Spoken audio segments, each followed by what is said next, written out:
एक और क्वेश्चन देखते हैं। मैंने उसी टाइप का एक और क्वेश्चन उठाया है, इसलिए इरेज नहीं किया। देखो, expand e raise to power x log 1 plus y in powers of x and y. फिर से अगेन वही बात, in powers of x and y as far as terms of third degree. ठीक है, तो जब भी powers of x and y की बात होगी तो मैंने क्या था, आप मैक्लॉरेंस एक्सपेंशन का यूज करेंगे और उसके लिए इसी फॉर्मूले को याद करेंगे। तो अब देखते हैं कि एफ एक्स वाई, अब आप मेरे साथ साथ निकालें। एफ एक्स वाई क्या गिवन है हमारे पास, e raise to power x log 1 plus y. ठीक है, वैल्यू हम 0 0 पर अभी निकालेंगे, पहले कुछ डेरिवेटिव कर लेते हैं। अब इसका derivative with respect to x, तो एफ एक्स एक्स वाई, जब हम विद रिस्पेक्ट टू एक्स करेंगे तो log 1 प्लस वाई को नहीं छेड़ेंगे, तो ई रेज टू पावर एक्स का ई रेज टू पावर एक्स ही रहेगा और log 1 प्लस वाई कॉन्स्टेंट की तरह ट्रीट करेगा। अब हम निकालेंगे एफ वाई, तो एफ वाई निकालेंगे तो with respect to y derivative करेंगे, e raise to power x constant रहेगा, log 1 प्लस वाई का क्या हो जाएगा 1 अपॉन में 1 प्लस वाई, फिर उसके बाद 1 प्लस वाई का 1 का 0 और वाई का 1, राइट। अब नेक्स्ट डेरिवेटिव क्या है, एफ एक्स एक्स, तो एफ एक्स एक्स इसका मतलब क्या है कि एफ एक्स का derivative again with respect to x.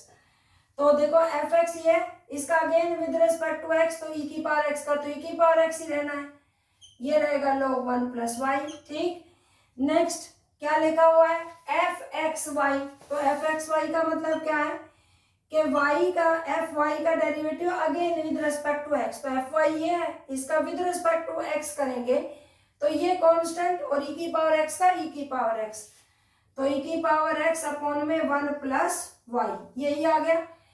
This implies, अब वैल्यू निकाल लेते हैं इनकी 0 0 पर, f 0 0 e raise to power 0 1 और log 1 प्लस 0 log 1 हो जाएगा, log 1 क्या आएगा 0, तो जहां पर भी log 1 प्लस 5 होगा वो 0 हो जाएगा, तो ये वैल्यू आ गई 0।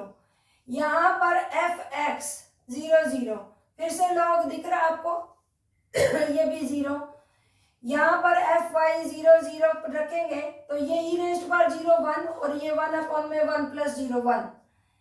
दिस एम्प्लाइज एफ ऑफ, ये क्या है एक्स एक्स है, तो यहाँ पर जब हम 0 0 रखेंगे तो ई रेज टू पावर 0 1 log दिखते ही 0 कर दीजिए। यहाँ पर एफ एक्स वाई 0 0 पर ये क्या आ जाएगा 1। तो आई थिंक यहाँ तक क्लियर हो गया। अब हम कहाँ तक जा चुके हैं, एफ एक्स वाई तक, एक्स वाई तक। तो अब मुझे क्या निकालना है, एफ वाई वाई, तो जब मैं एफ वाई वाई निकालूंगी एक्स वाई, तो वाई का derivative again with respect to y, तो देखो e raise to power x तो कांस्टेंट रहेगा और 1 अपॉन में 1 प्लस वाई का डेरिवेटिव क्या हो जाएगा -1 अपॉन में 1 प्लस वाई का होल स्क्वायर। ठीक है, तो ये आ जाएगा minus e raise to power x upon में 1 प्लस वाई का होल स्क्वायर। अगेन अब मुझे क्या निकालना है, ये वाली ब्रैकेट के सारे डेरिवेटिव हो चुके हैं, अब मैं इसे निकालूंगी एफ एक्स एक्स एक्स। ठीक है, तो अब देखो 3 बार derivative with respect to x, तो एफ एक्स एक्स ये है, अगेन इसका derivative with respect to x, तो ई की पावर एक्स ही आएगा, log 1 प्लस वाई कॉन्स्टेंट की तरह ही ट्रीट होगा। अब मुझे क्या निकालना है, एफ एक्स एक्स वाई, तो मैं एक्स वाई कहाँ है ये, इसका derivative again with respect to x, तो इसका विद रिस्पेक्ट टू एक्स निकालेंगे तो 1 अपॉन 1 प्लस वाई तो कांस्टेंट रहेगा, ई की पावर एक्स का यही आ जाएगा, तो इसका डेरिवेटिव यही आ गया। अब मुझे लास्ट क्या निकालना है, एफ एक्स वाई वाई। ठीक है, देखो एफ एक्स वाई वाई, ठीक है यहाँ पर, तो वाई वाई जो आ चुका है उसका derivative with respect to x, तो एफ वाई वाई कहाँ है, ये रहा, इसका अगेन डेरिवेटिव किसके साथ करेंगे विद रिस्पेक्ट टू एक्स, तो जो ये -1 अपॉन 1 प्लस वाई स्क्वायर है ये तो कांस्टेंट रहेगा, ई की पावर एक्स का डेरिवेटिव ई की पावर एक्स, तो minus e raise to power x upon में 1 प्लस वाई का होल स्क्वायर, ये आ जाएगा। और लास्ट है एफ वाई वाई वाई। ठीक है, 3 बार derivative with respect to y, तो यहाँ पर देखिए वाई वाई कहाँ है, एफ वाई वाई मेरे पास एक्स एक्स ये रहा, एफ वाई वाई, इसका derivative again with respect to y, तो विद रिस्पेक्ट टू वाई करेंगे तो minus e raise to power x को कांस्टेंट रखेंगे और 1/1 की पावर 2, तो जब ये ऊपर जाएगा तो -2 हो जाएगा। और उसको कैसे सोल्व करेंगे, -2 इसकी पावर -3, तो ये हो जाएगा नीचे आके 1 + y पावर 3, तो ये हो जाएगा 2e⁻x अपॉन में 1 + y का होल क्यूब।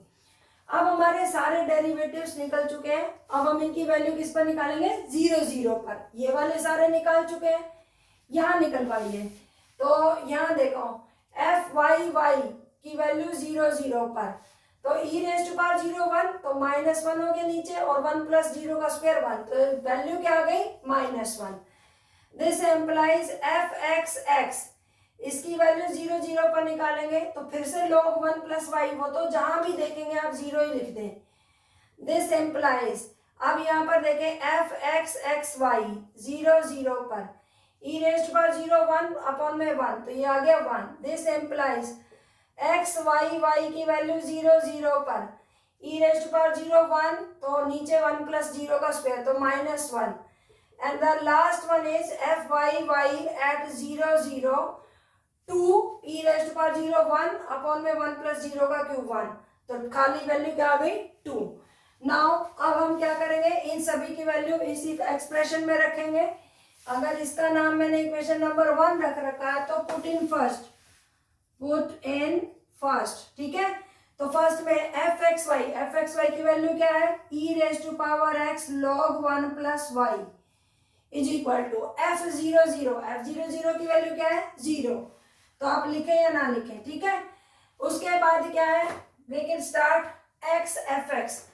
मैं x के साथ जब f(x) लिखूंगी तो वो 0 हो जाएगा, प्लस फिर क्या है y f(y), तो fy ये रहा 1, तो ये खाली y आ जाएगा क्योंकि y × 1 y, प्लस 1/2 बाहर, x² f(x)(x) की वैल्यू क्या है, 0, तो ये तो 0 ही हो गया, प्लस 2xy किससे मल्टीप्लाई होगा, fxy के साथ, तो ये क्या है 1, तो ये आ जाएगा 2xy, प्लस y² होगा fy से मल्टीप्लाई, और fy की वैल्यू क्या है, -1, तो y² की वैल्यू -1 से मल्टीप्लाई होगी तो क्या हो जाएगा, -y², प्लस अब नेक्स्ट 1/3 x³ की वैल्यू f(x) के साथ, ये क्या है 0, तो ये तो हो गया 0। 3x² इसकी वैल्यू किससे होगी, x(y) के साथ, तो ये 1 के साथ मल्टीप्लाई होगा, तो ये आ जाएगा 3x² प्लस 3xy², इसकी वैल्यू हो जाएगी xy के साथ, -1, तो -3xy², और लास्ट में f(y), इसकी वैल्यू किससे मल्टीप्लाई होगी, y³ के साथ, ये है 2, तो प्लस 2y³ और dash dash dash and so on.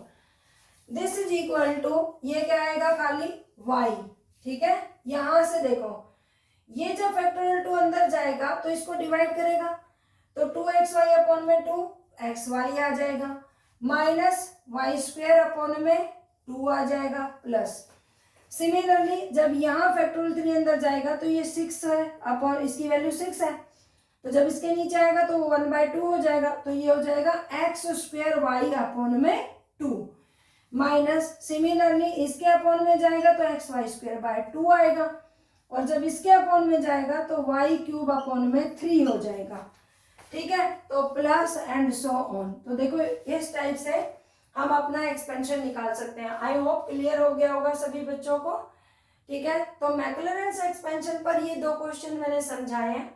अब आगे देखते हैं कि किस टाइप का क्वेश्चन और आ सकता है एग्जाम में।